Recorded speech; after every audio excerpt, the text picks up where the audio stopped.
When two corrupt cops targeted a humble auto shop owner, they had no idea they were messing with a retired Delta Force commander who doesn't just fix cars. He fixes problems. The story begins in a bustling urban neighborhood where the small but thriving black-owned business, King's Auto Repair, stands as a cornerstone of the community. The shop is a hub of activity, with locals stopping by not just for car repairs, but also for the wisdom and camaraderie of its owner, Marcus King. Marcus is a well-respected figure, known for his generosity, his no-nonsense attitude, and his unwavering commitment to uplifting those around him. What no one knows, however, is that Marcus has a hidden past, one that he's kept buried for years. Meanwhile, two corrupt cops, Officers Bradshaw and Hendricks, sit in their patrol car, parked just a few blocks away from Marcus's shop. They've been shaking down local businesses for months, exploiting their authority to line their own pockets. Their latest target, King's Auto Repair ... They've heard rumors that Marcus keeps a significant amount of cash on hand, and they're determined to get their hands on it. As the sun sets and the shop closes for the day, Marcus locks up and heads to his office in the back. Unbeknownst to him, Bradshaw and Hendricks are watching from the shadows, plotting their move. The stage is set for a confrontation that will change everything. The night of the robbery is tense and charged with an undercurrent of danger. The streets around King's Auto Repair are quiet, the usual hustle and bustle of the neighborhood replaced by an eerie stillness. Inside the shop, Marcus King is in his office, going over the day's receipts and preparing to close up. The faint hum of a radio playing old-school R&B fills the air. But Marcus's sharp instincts keep him alert. He's a man who's always prepared, even in moments of apparent calm. Unbeknownst to Marcus, Officers Bradshaw and Hendricks are lurking outside, cloaked in the shadows. They've spent weeks casing the shop, learning Marcus's routine and waiting for the perfect moment to strike. Tonight they've come prepared, wearing plain clothes to avoid suspicion and carrying tools to disable the security cameras. They move with the confidence of men who've done this before, but this time they've chosen the wrong target. Using a lockpick, Bradshaw quietly opens the back door of the shop, his movements practiced and precise. Hendricks follows close behind, his eyes darting around as they slip inside. The dim light from the office spills into the garage, casting long shadows across the tools and car parts scattered around. The two officers exchange a nod, their plan clear: get in, get the cash, and get out. Marcus, seated at his desk, hears the faint creak of the door and immediately goes still. His military training kicks in, and his senses sharpen. He doesn't panic. Instead, he assesses the situation with the calm precision of a seasoned operative. Rising silently from his chair, he positions himself behind the door, his body coiled like a spring, ready to react. The officers burst into the office, guns drawn, their faces masked with bandanas to conceal their identities. Bradshaw barks, "Hands where I can see them. Don't make this harder than it has to be." Marcus raises his hands slowly, his expression unreadable. His eyes, however, are sharp and calculating, scanning every detail of the intruders. He notices the way they hold their guns, like cops, not common criminals. He catches a glimpse of Bradshaw's wristwatch, a model issued to police officers, and pieces it together. These aren't just thieves, they're cops. Hendricks moves to the safe, his hands trembling slightly as he spins the dial. Marcus watches him closely, his mind racing. He knows he could take them both down. He's done it countless times before in far more dangerous situations. But he chooses to wait. For now, he lets them think they're in control. When the safe opens, Hendricks grabs the stacks of cash inside, shoving them into a duffel bag. Bradshaw keeps his gun trained on Marcus, but there's a flicker of unease in his eyes. Something about Marcus's calm demeanor unnerves him. "You're making a mistake," Marcus says, his voice low and steady. Bradshaw sneers, trying to mask his discomfort. "Shut up. You're the one who's going to regret this if you try anything stupid." Hendricks zips up the bag and slings it over his shoulder. "Let's go," he mutters, eager to leave. As they back out of the office, Bradshaw delivers a final warning.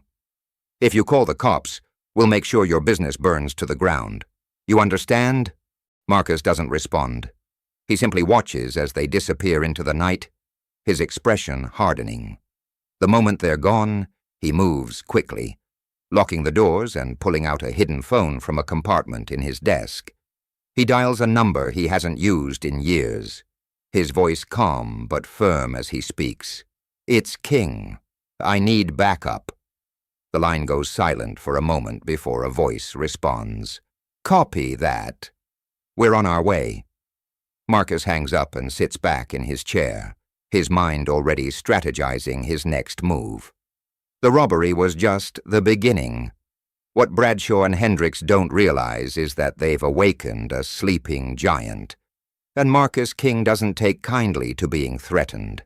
They thought they were the predators, but in the shadows, a far more dangerous hunter was waiting. The morning after the robbery, Officers Bradshaw and Hendricks arrive at the precinct, their moods light and carefree. They exchange knowing smirks, confident that their latest shakedown had gone off without a hitch. To them, Marcus King was just another easy target, a small business owner with no power or connections to fight back. They brag quietly to each other about how much cash they scored, already planning how to spend it. But their arrogance is about to be shattered. As they sit at their desks, a sudden hush falls over the precinct. All eyes turn to the entrance where a group of sharply dressed individuals walks in. Leading the group is a high-ranking official from the Department of Defense, his presence commanding immediate respect. Behind him are several stern-faced agents, their expressions unreadable but their body language radiating authority. The captain of the precinct, looking visibly nervous, escorts them to his office. Moments later, Bradshaw and Hendricks are summoned. Inside the captain's office, the atmosphere is tense. The official from the DOD stands with his arms crossed, his gaze piercing as he studies the two officers. Bradshaw and Hendricks exchange uneasy glances, their confidence wavering under the weight of the unspoken accusation in the room. "Do you know who you robbed last night?" the official asks, his voice calm, but laced with an edge that sends a chill down their spines. Bradshaw, trying to maintain his composure, stammers, I don't know what you're talking about, sir." The official doesn't blink. "Marcus King, ring any bells?" Hendricks, sensing the gravity of the situation, tries to deflect. "He's just some mechanic. We didn't do anything wrong." The official's lips curl into a cold smile. "Just some mechanic? Is that what you think?" He steps closer, his voice dropping to a low, dangerous tone. "Marcus King is a retired Delta Force commander. He's got more combat experience in his pinky finger than you two have in your entire careers. He's been decorated for missions you couldn't even imagine. And you thought you could shake him down?" The room falls silent as the words sink in. Bradshaw's face pales, and Hendricks looks like he's about to be sick. The captain, who had been standing quietly in the corner, finally speaks up. "You two have no idea what you've just unleashed." The official nods, pulling out a folder and sliding it across the desk. Inside are photos, documents, and a detailed dossier on Marcus's military career. The officers flip through the pages, their hands trembling as they realize the magnitude of their mistake. Marcus isn't just a mechanic. He's a highly trained, highly dangerous individual with the skills and resources to dismantle their lives. As the reality of their situation sets in, the official delivers the final blow. You're not just facing charges for robbery and corruption. You're facing the wrath of a man who doesn't play by the rules. And trust me, gentlemen, you're not going to like how this ends. Bradshaw and Hendricks are left speechless, their smug confidence replaced by sheer terror. They had thought they were untouchable, but now they realize they've crossed a line they can't come back from. The revelation of Marcus's true identity changes everything, setting the stage for a reckoning they never saw coming. The revelation of Marcus King's true identity sends shockwaves through the corrupt underbelly of the city. For years, officers Bradshaw and Hendricks had operated with impunity, exploiting their badges to intimidate and steal from the very people they were sworn to protect. But now their world is unraveling, and Marcus is the one holding the threads. Marcus, no longer content to stay in the shadows, begins to methodically dismantle the system that allowed Bradshaw and Hendricks to thrive. Using his military training and extensive network of contacts, he gathers evidence of their crimes, security footage, witness testimonies, and financial records that trace their illicit activities. He doesn't just stop at the two officers. He digs deeper, exposing the chain of corruption that extends far beyond them. Meanwhile, Bradshaw and Hendricks are in a state of panic. They've been suspended from duty, and Internal Affairs has launched a full investigation into their conduct. Everywhere they turn, they feel the walls closing in. Their attempts to cover their tracks are futile. Marcus is always one step ahead. He uses his Delta Force training to track their movements, intercept their communications, and turn their allies against them. One night, as Bradshaw sits alone in his apartment, there's a knock at the door. He hesitates, his hand hovering over his gun, but when he opens the door, no one is there. Instead, he finds a package on the doorstep. Inside is a flash drive containing incriminating evidence of his crimes, along with a simple note. You should have stayed in your lane. Hendricks, on the other hand, receives a more direct message.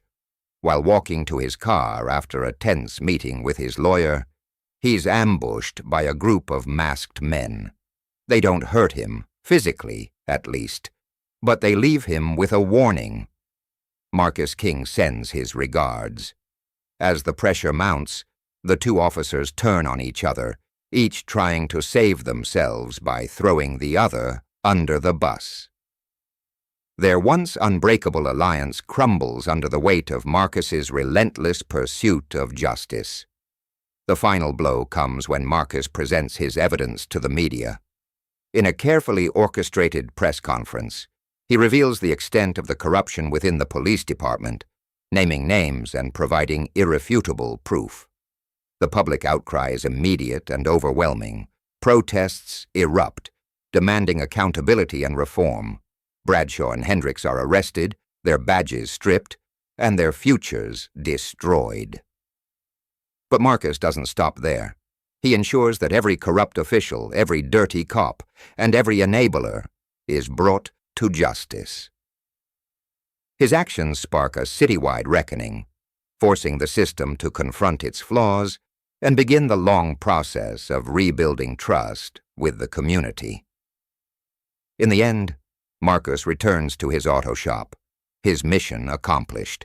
The community gathers outside, cheering and applauding as he steps out to address them. "This isn't just about me," Marcus says, his voice steady and strong. "This is about all of us. We deserve better. Our kids deserve better. And if the system won't protect us, we'll protect ourselves." As the crowd erupts in applause, Marcus turns and walks back into his shop, ready to get back to work. He may have hung up his Delta Force uniform, but his fight for justice is far from over. In a world where the line between right and wrong is often blurred, Marcus King stands as a beacon of hope, a reminder that even in the darkest shadows, justice can still prevail.